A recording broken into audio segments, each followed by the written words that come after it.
বলা হয়ে থাকে চোখ হচ্ছে মানুষের মনের জানালা।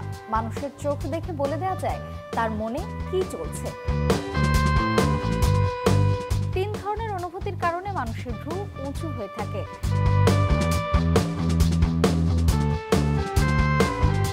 মানুষ প্রথম যখন কারোর সাথে পরিচিত হয় তখন একটা সংশয়ে থাকে অপর মানুষটি কেমন হবে এই ভেবে। আবার পরিচয় গোপন করে কোনো উদ্দেশ্যেও কেউ কেউ অন্যের সাথে আলাপচারিতায় মগ্ন হন।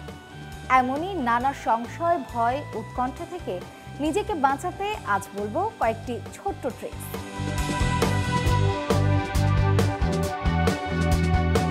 বিশেষজ্ঞদের মতে মানুষকে যাচাই করার ৫৫% নির্ভর করে বডি ল্যাঙ্গুয়েজ বা অঙ্গভঙ্গির উপর, ৩৮% নির্ভর করে গলার স্বর এবং বাকি ৭% নির্ভর করে তিনি আসলে কি বলছেন তার উপর।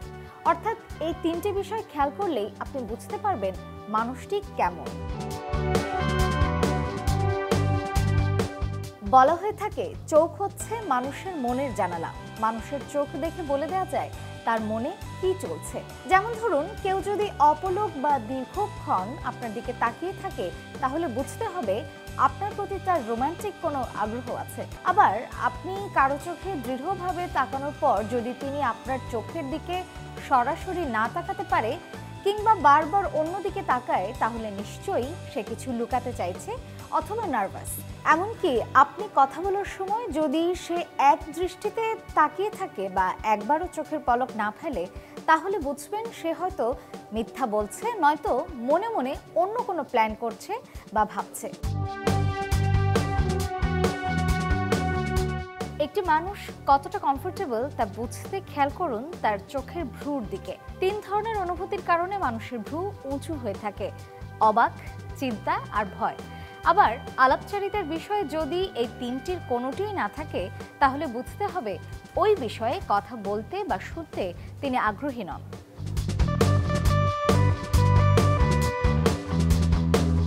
হাসির সাথে আরেকটি বিষয় জড়িত, চোখ। মানুষ ইচ্ছা অনিচ্ছায় হাসতে পারে, কিন্তু চোখ ঠিকই সত্যটা ধরিয়ে দেয়। সত্যিকারের হাসি চোখের মধ্যেও ফুটে ওঠে। চোখের চারপাশের স্কিনটাও কিছুটা কুঁচকে যায়, মনে হয় যেন একই রকম হাস্যোজ্জ্বল দেখাচ্ছে। তাই কোনো ব্যক্তি তার হাসির আড়ালে কোনো বিষয় লুকাতে চাইছে কিনা তার হাসির সময় চোখের চারপাশের ত্বকে খেয়াল করলেই বুঝতে পারবেন। যদি তখন চোখের কোণে কোনো ভাঁজ দেখা না যায় বুঝবেন তিনি আসলে কিছু লুকাচ্ছেন। কারোর সাথে প্রথম পরিচয়ে যদি সে তার প্রেমিক, প্রেমিকা বা স্বামী, স্ত্রীর বিষয়ে কিংবা অফিস কলিগ, বন্ধু বা কাছের মানুষের প্রশংসা করে তাহলে বুঝবেন তিনি যথেষ্ট ভদ্রলোক। গবেষণা বলছে বেশিরভাগ মানুষ অন্যকে তার আচরণ, নম্রতা, ভদ্রতা আর বিনয়ের মাপকাঠিতে বিবেচনা করে থাকেন। এমনও হতে পারে অন্যের ভুল ত্রুটি আর নিন্দা করা ব্যক্তিটি হয়তো মানসিকভাবে বিপর্যস্ত বা হতাশ কিংবা তার পার্সোনালিটি ডিসঅর্ডার আছে।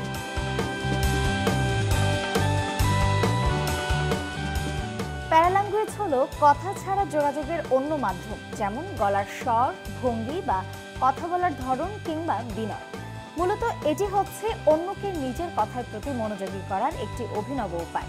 যেমন ধরুন, যদি আপনার কথা বলার সময় কেউ থামিয়ে দেয় বা অন্য কোনো দিকে তাকিয়ে ভিন্ন কোনো বিষয়ে আগ্রহ প্রকাশ করে তাহলে বুঝবেন তিনি আপনার কথা শুনতে নারাজ অথবা ওই বিষয়ে তিনি আগ্রহী নন। সার্কাজম ব্যবহার করাও এক ধরনের প্যারাল্যাঙ্গুয়েজ হতে পারে। এক্ষেত্রে আপনাকে খেয়াল করতে হবে তার সার্কাজমের মূল শব্দ কোনটি।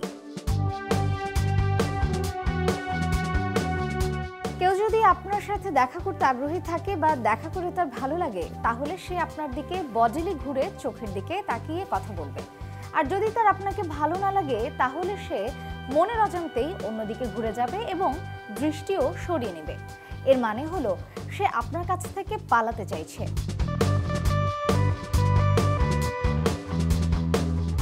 নডিং বা মাথা নাড়ানোর অর্থ হলো কেউ আপনার কথায় সম্মতি দিচ্ছে কিনা তার সংকেত। কিন্তু ঘন ঘন মাথা নাড়ানো দুশ্চিন্তা ও অস্থিরতার প্রতীক বহন করে।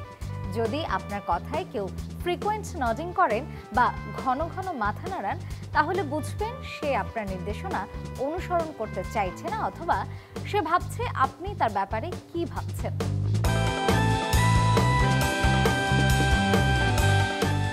যখন কেউ কোনো সিদ্ধান্ত নিতে চান তখন তিনি বারবার তার থুতনি স্পর্শ করেন বা ঘষতে ঘষতে উপরে নিচে বিভিন্ন দিকে তাকান। এর মানে হলো তিনি খুব গভীরভাবে কিছু ভাবছেন। আবার মানুষের শক্ত চোয়াল হলো ক্লান্তির প্রতীক। হতে পারে তিনি আলোচ্য বিষয়ে কথা বলতে বিরক্ত বোধ করছেন কিংবা খুবই ক্লান্ত। মানুষের শারীরিক ও কথা বলার ভঙ্গি নির্দেশ করে সে কতটা আত্মবিশ্বাসী। যেমন কেউ যদি কাঁধ উঁচু করে সোজা তাকিয়ে কথা বলে তাহলে বুঝতে হবে তিনি যথেষ্ট আত্মবিশ্বাসী এবং সুখী মানুষ। আর যদি কেউ নিচের দিকে তাকিয়ে চলে তাহলে সে কম আত্মবিশ্বাসী, এমনটা ভাবার কোনো কারণ নেই। এর অর্থ তার মন খারাপও হতে পারে। এমনটা বিশ্বাস করা হয় যে মানুষের মস্তিষ্কে কিছু চলছে কিনা তা বোঝা যায় তার হাত দেখে।